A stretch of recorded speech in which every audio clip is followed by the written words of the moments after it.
There is a huge feature coming to the brand new Quest 3 that for whatever reason was not mentioned during the Meta Connect event. From full body tracking to some more controversial Quest 3 news, let's get into it. Firstly, if you missed the Meta Connect event, I made a short but really informative video showcasing everything that they discussed. I think it's here somewhere on the card, you can click it. But we're gonna start this video talking about the Quest 3's hidden feature. Nobody knows why they didn't talk about this in Meta Connect because it's huge. The Quest 3 has the ability to do upper body tracking. That is massive. For a long time, the headsets have only been able to track the headset, so head movement, and where your arms are. For you to do this type of tracking, you would have to buy lots of expensive equipment that's really fiddly, takes ages to charge and set up, but now it's built directly into the headset. The Quest 3 introduced something called IOBT, which stands for Inside Out Body Tracking. It's the VR industry's first HMD camera for body tracking. It accurately tracks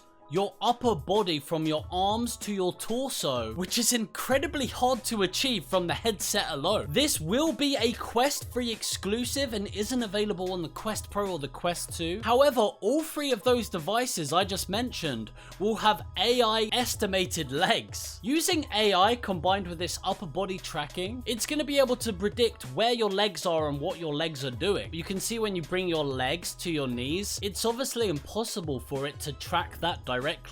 But even simple lunges forwards, it's able to generate predicted of how your body is moving. It's just freaky how accurate it actually is. It's gonna take VR chat and sports and fitness apps to a whole different level. So let me know your thoughts on this. But next up we have Lex Fridman's interview with Mark Zuckerberg. They had an entire virtual face-to-face interview using the Meta Quest Pro in completely different locations. What it showed is a really hyper-realistic version of how the Quest Pro is able to track your face and create a digital version of you and accurately track your face movements and where you're looking. This technology is really incredible, and I think it's just to showcase to you that even though the Quest 3 is affordable and really good, it's still not capable of face tracking similar to what we've seen in the Quest Pro. So let me know how you feel about this. Now we do have some other information about the Quest 3. It's that almost all VR games will automatically be higher resolution by default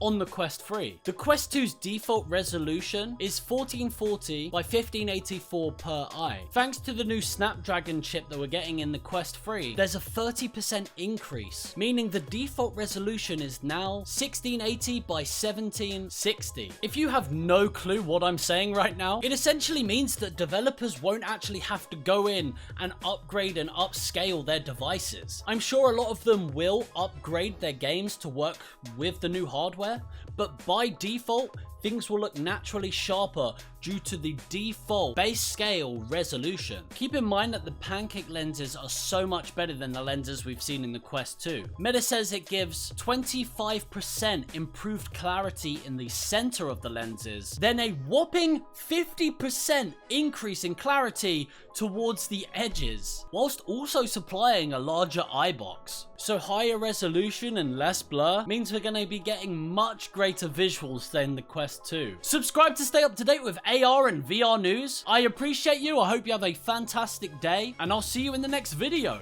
Peace.